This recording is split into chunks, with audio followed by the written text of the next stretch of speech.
प्यारे बच्चों, तो आइए सुनते हैं उत्तर प्रदेश की लोक कथा जमींदार और उसकी कटार। सेठ गिरधारी लाल कालीवन गांव का जमींदार था। उसके पास ढेर सारे खेत थे, जिन पर काम करने के लिए उसने बहुत से मजदूरों को बहाल कर रखा था। वह कंजूस था, लेकिन धन जमा करने वाला सामान्य कंजूस नहीं, बल्कि धन खर्च करते समय उसे कंजूसी करने में बड़ा मजा आता था। वह मजदूरों को पूरी मजदूरी नहीं देता या किसी बहाने से दूसरे दिन पर टाल देता था। बेचारे गरीब मजदूर इसलिए चुपचाप रह जाते थे कि कहीं और उन्हें शायद काम न मिले। चालाक सेठ किसी शुभ दिन या त्योहार के दिन का इंतजार करता और उस दिन मजदूरों को बुलाकर उनकी मजदूरी का केवल एक हिस्सा ही देता। वह भी इसलिए दे देता था ताकि मजदूर उसे गाली गलौज न दे। मजदूर बेचारे इसलिए चुपचाप थोड़ा सा खुश हो चले जाते कि कम से कम एक दिन तो उन्हें भरपेट खाना मिलेगा, और यह आशा लगाए रहते कि एक दिन सेठ उनका सारा बकाया तो चुकाएगा ही। आखिर वह इतना गरीब तो नहीं हो जाएगा कि उसकी मजदूरी ही ना दे सके, क्योंकि उसके पास तो काफी धन है। एक दिन गिरधारी लाल शहर के माहवारी हाट में मवेशी खरीदने गया, क्योंकि उसकी गायें अब तक दूध नहीं दे रही थी, जो सबके लिए काफी हो। बाजार में उसने दो गायों को पसंद किया और मोल भाव कर दाम तय किया। अचानक उसे याद आया कि पैसों की उसकी मखमली थैली घर पर छूट गई। अब वह दुविधा में पड़ गया। वह सौदे को हाथ से जाने नहीं देना चाहता था। वह जानता था कि मवेशी का सौदागर कल तक इंतजार नहीं करेगा और किसी के हाथ गायों को बेच देगा। उसने सोचा कि उसे किसी न किसी तरह पैसों का जुगाड़ वहीं करना होगा, ताकि उसी दिन गायों को घर ले जा सके। गिरधारी लाल किसी महाजन की तलाश करने लगा। बाजार के पास ही उसे एक महाजन मिल गया, लेकिन किसी जमानत या सुरक्षा के बिना उधार देने को तैयार न था। सेठ के पास उस समय सोने की मूठ वाली कटार थी, जो उसे उसके दादा ने भेंट में दी थी। घर से बाहर जाते समय डाकुओं के डर से वह इसे हमेशा अपने पास रखता था। सेठ गिरधारी लाल ने अपनी कटार दिखाते हुए महाजन से कहा, यह हमारी पुश्तैनी कटार हमारे दादा की भेंट है। यह हमारे लिए अमूल्य है। साथ ही इसकी मूठ सोने की है, लेकिन लाचारी है, इसलिए इसकी जमानत मैं देने को तैयार हूं। महाजन कटार की जमानत पर उसकी जरूरत भर ऋण देने को तैयार हो गया।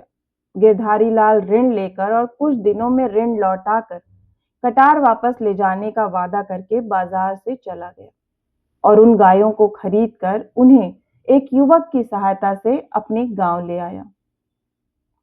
गिरधारी लाल कई सप्ताह बल्कि कई महीनों तक महाजन को ऋण चुकाने नहीं गया।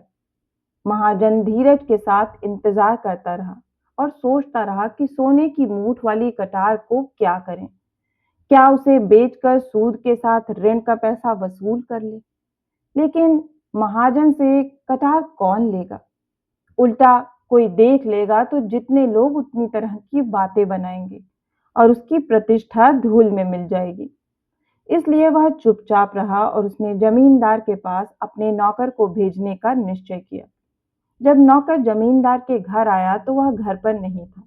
नौकर वापस चला गया। कुछ दिनों के बाद उसे फिर जमींदार के पास भेजा गया, किंतु इस बार भी वह जमींदार से नहीं मिल पाया, क्योंकि यह बीमार होने के कारण सो रहा था। जमींदार के नौकरों ने महाजन के नौकर को वापस भेज दिया।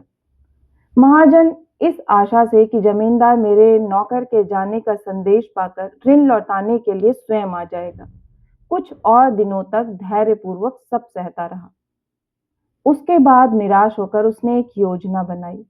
जब अगली बार नाई सुखराम उसके बाल काटने आया, तब उसने उसे सारी कहानी बता दी और साथ में यह भी कहा कि उसकी कटार कहीं गायब हो गई है। अच्छा यही होगा कि जमींदार ऋण वापस कर अपनी कटार लेने ना आए।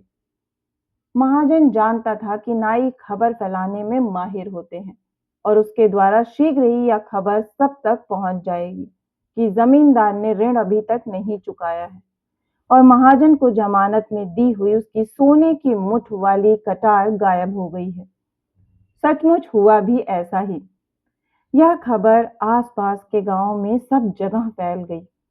जब वह नाई बाल काटने के लिए जमींदार के घर आया, तब उसने यह खबर उसे भी सुनाई। गिरधारी लाल को अब तक इस बात पर शर्म महसूस नहीं हुई थी कि उसने महाजन का ऋण नहीं चुकाया, क्योंकि इस रहस्य को उसके अलावा कोई नहीं जानता था। लेकिन अब उसने अनुमान लगाया कि बहुत से ग्रामीणों को उसके ऋण के बारे में पता लग गया होगा। इसलिए उसने अपनी प्रतिष्ठा बचाने के लिए निश्चय किया कि वह महाजन के पास जाकर यह कहेगा कि पैसे वापस लेने हैं तो मेरी कटार लौटा दो। यद्यपि उसे पूरा विश्वास था कि उसे एक महाजन के घर पर जब जमींदार को यह बताया गया कि उसकी कटार की चोरी हो गई है, तो उसने खूब हो हल्ला मचाया। किसे विश्वास होगा कि महाजन जमानत के लिए कतार रखेगा? उसने ऊंची आवाज में चिल्लाते हुए कहा।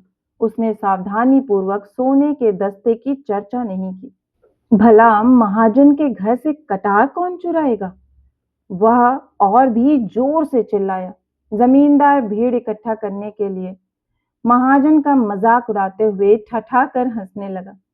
जब सड़क पर काफी भीड़ इकट्ठी हो गई, तब जमींदार ने महाजन से कहा, क्यों नहीं घर के अंदर जाकर कटार की खोजबीन करते? उसे यह उम्मीद थी कि महाजन अंदर जाकर शीघ्र ही बाहर आ जाएगा और उसे यह कहेगा कि हिसाब बराबर हो गया और इस तरह ऋण का एक पैसा भी वापस करना नहीं पड़ेगा। महाजन दबते सहमते अंदर गया और बहुत देर तक बाहर नहीं आया। गिरधारी लाल बार बार अपनी मखमली थैली निकाल कर दिखा रहा था, जिससे भीड़ को यह विश्वास हो जाए कि यह ऋण के पैसे ईमानदारी से वापस लौटाना चाहता है। वह इस प्रकार अपनी खोई प्रतिष्ठा को पुनः प्रतिष्ठित कर सकता है।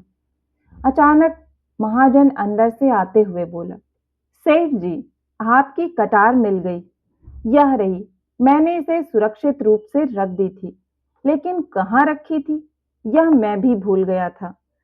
क्या अब आप मेरा ऋण लौटा देंगे जो बहुत दिनों से बकाया पड़ा था? उसने भीड़ को सुनाते हुए आखिरी शब्दों पर जोर देते हुए कहा। गिरधारी लाल को लाचार होकर सूद सहित ऋण के सारे पैसे भुगतान करने पड़े। लोगों ने देखा कि वह ऋण चुकाने के बाद सिर नीचे किए जाने लगा। भीड़ के लोग छी छी कर रहे थे, लेकिन उसने सिर उठाकर किसी को नहीं देखा। गिरधारी लाल को एक सीख मिल गई थी। जिन लोगों को उसके अपमान और शर्मिंदगी से लाभ पहुंचा, वे उसके खेतीहर मजदूर थे। उन्हें अब समय पर पूरी मजदूरी मिलने लगी। तो बच्चों, आपको ये कहानी कैसी लगी? मुझे आशा है कि आपको ये कहानी बहुत ही पसंद आई होगी और आपको बहुत कुछ सिखा कर गई होगी। अगर आपको ये कहानी पसंद आई है तो इसे अपने दोस्तों के साथ शेयर करें। और हाँ, इसी तरह की मनोरंजक कहानियां सुनना चाहते हैं तो इस चैनल से जुड़ें और इसे सब्सक्राइब करना ना भूलें। फिर मिलती हूँ एक नई कहानी के साथ। तब तक आप सभी अपना खास ख्याल रखें।